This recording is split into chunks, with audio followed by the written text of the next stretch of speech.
Tune awakening இன்னும் சரியாக வெளியாகவில்லை. ஆனால் ஸ்டீமில் கிட்டத்தட்ட 100,000 வீரர்களை கொண்ட ஒரே நேரத்தில் வீரர் சாதனையை ஏற்கனவே படைத்துள்ளது. ஸ்டீமின் அதிகாரப்பூர்வ புள்ளிவிவரங்களின்படி நேற்று ஜூன் 5 அன்று டியூன் அவேக்கனிங் ஒரே நேரத்தில் 93,634 வீரர்களை ஏற்றியது. இருப்பினும் இந்த விளையாட்டு 69.99 டீலக்ஸ் பதிப்பு அல்லது 89.99 அல்டிமேட் பதிப்பை வாங்கிய தலைசிறந்த படிக்க ஆரம்ப அணுகல் வீரர்களுக்கு மட்டுமே வெளியிடப்பட்டது. மற்ற அனைவருக்கும் விளையாட்டு ஜூன் 10, 2025 அன்று நேரலையில் வெளியிடப்படும். ஒரு விளையாட்டு எவ்வளவு வெற்றிகரமாக உள்ளது என்பதை அளவிடும்போது ஒரே நேரத்தில் விளையாடுபவர்கள் மட்டுமே நாம் பயன்படுத்த வேண்டிய அளவீடு அல்ல. ஆனால் அது ஒரு நல்ல தொடக்க புள்ளியாகும். இருப்பினும் இது மற்ற தளங்களிலுள்ள வீரர்களை கணக்கில் எடுத்துக்கொள்ளாது. டியூன் அவேக்கனிங் இன்னும் மற்ற தளங்களில் கிடைக்கவில்லை. PS5 மற்றும் Xbox தொடர் வெளியீடு பின்னர் வரும். வரலாற்று ரீதியாக வார இறுதி நாட்களில் பெரும்பாலான வீரர்கள் ஒரு விளையாட்டில் குதிக்க தேர்வு செய்கிறார்கள்.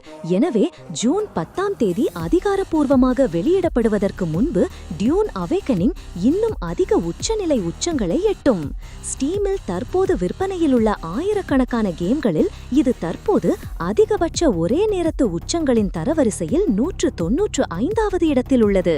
இன்னும் கூட வெளியேறாத ஒரு கேமுக்கு இது மோசமானது அல்ல. டியூன் அவேக்கனிங்கை மறுபரிசீலனை செய்ய எங்களுக்கு இன்னும் வாய்ப்பு கிடைக்கவில்லை.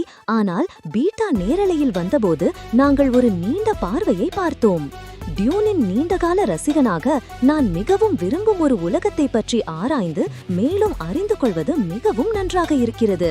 மேலும் புத்தகங்கள், திரைப்படங்களை விட ஒரு இணையான யதார்த்தம் மற்றும் நியதிக்குள் அவேக்கனிங்கை வைப்பதன் மூலம் நிறைய படைப்பு சுதந்திரத்தை எடுத்துக்கொண்ட போதிலும் ஃபன்கம் உலக கட்டமைப்பு மற்றும் கதைகளில் தெளிவாக நிறைய முயற்சிகளை மேற்கொண்டுள்ளது என்று IGN-இன் டியூன் அவேக்கனிங் மூடிய பீட்டா பதிவுகள் முன்னோட்டத்தில் நாங்கள் எழுதினோம். விளையாட்டில் பெரிய தாக்கத்தை ஏற்படுத்தும் சிறிய விவரங்கள் உள்ளன. நான் ஸ்பாய்லர்களுக்குள் செல்லப்போவதில்லை. ஆனால் விவரங்களுக்கு இந்த வகையான கவனம் உலகின் ஒவ்வொரு அம்சத்தையும் தொடுகிறது. வழியில் நீங்கள் சந்திக்கும் பிரிவுகள் மற்றும் கதாபாத்திரங்கள் உட்பட இது அமைப்பை விரும்பும் எந்த ஒரு ரசிகருக்கும் ஒரு விருந்தாக இருக்க வேண்டும். மேலும் தகவலுக்கு MMOவின் வணிக மாதிரி மற்றும் வெளியீட்டுக்கு பிந்தைய திட்டங்கள் பற்றிய விவரங்களை பாருங்கள். டியூன் அவேக்கனிங்கான உலகளாவிய வெளியீட்டு நேர அட்டவணையையும் உங்களுக்கு இங்கே பெற்றுள்ளோம்.